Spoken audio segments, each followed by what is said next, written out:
खेतीबाड़ी कानून लाने में अकेली भाजपा की सरकार नहीं बल्कि कांग्रेस भी उतनी ही भागीदार है, जिन्होंने बिल पास होने के मौके पर अपनी सहमति जताई थी। लेकिन अब पंजाब के मुख्यमंत्री प्रदेश की जनता को गुमराह कर रहे हैं।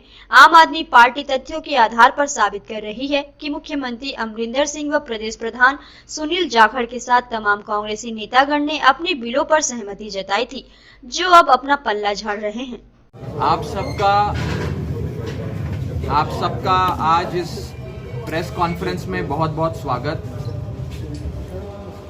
एक बेहद ज़रूरी मुद्दे पे आम आदमी पार्टी ने आज इस प्रेस कॉन्फ्रेंस का आयोजन किया है और पहली बार मैं पंजाब का सह प्रभारी को इंचार्ज बनने के बाद इस पावन धरती पर आया हूँ।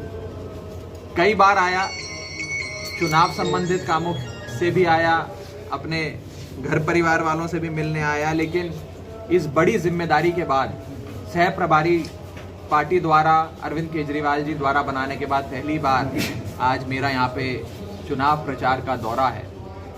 और एक बेहद इम्पॉर्टेंट पॉइंट पे जो प्रेस कॉन्फ्रेंस आज हमने बुलाई है, उसके एक एक करके सारे डॉक्यूमेंट्स और दस्तावेज हम आपके सामने रखेंगे। दोस्तों, आप सब ये बात जानते हैं कि बीजेपी और अकाली दल तो डिक्लेयर्ड एंटी फार्मर हैं, यानी कि घोषित किसान विरोधी हैं।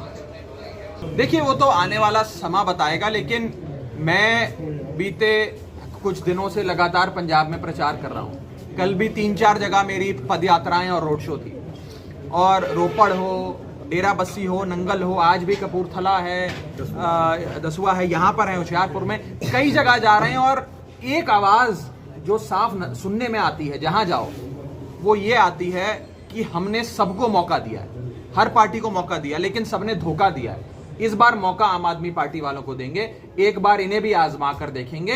ये ईमानदार लोग लगते हैं, अच्छे लोग लगते हैं। कांग्रेस तो बार बार दावा कर रही है मिशन 50 का, हाँ, तो वो तो कहते हैं हम तो 50 की 50 सीटें जीतेंगे, तो उसमें आपका क्या एजेंडा रहेगा? वो सब आने वाला समय बताएगा। आप कह रहे हैं ना कि दोनों को रिजेक्ट कर दिया और इस बार इनको देना। हाँ जी। तो what happened in last assembly elections? तब भी लोगों ने देना था। देखिए, मैं बता देता हूँ।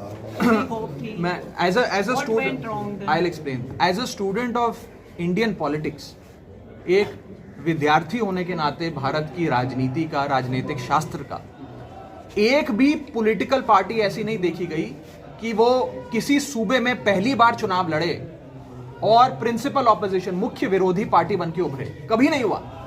पहली बार आम आदमी पार्टी ने पंजाब सूबे में विधानसभा का चुनाव लड़ा और हम मुख्य विरोधी पार्टी बनकर उभरे। उस समय जनता ने यह कहा, मैं आप ही के सवाल का जवाब दे रहा हूं, उस समय जनता ने कहा कि तुम नई नई राजनीति में आयो, थोड़ा संभलो, थोड़ा सीखो, थोड़ा और दुरुस्त हो जाओ, मजबूत हो जाओ, आने वाले समय में तुम्हें मौका देंगे। हमने 5 साल में एक कंस्ट्रक्टिव ऑपोजिशन का रोल निभाया है। इस बार पंजाब की जनता हमें पूरी सेवा का मौका देना चाहती है सरकार चलाने।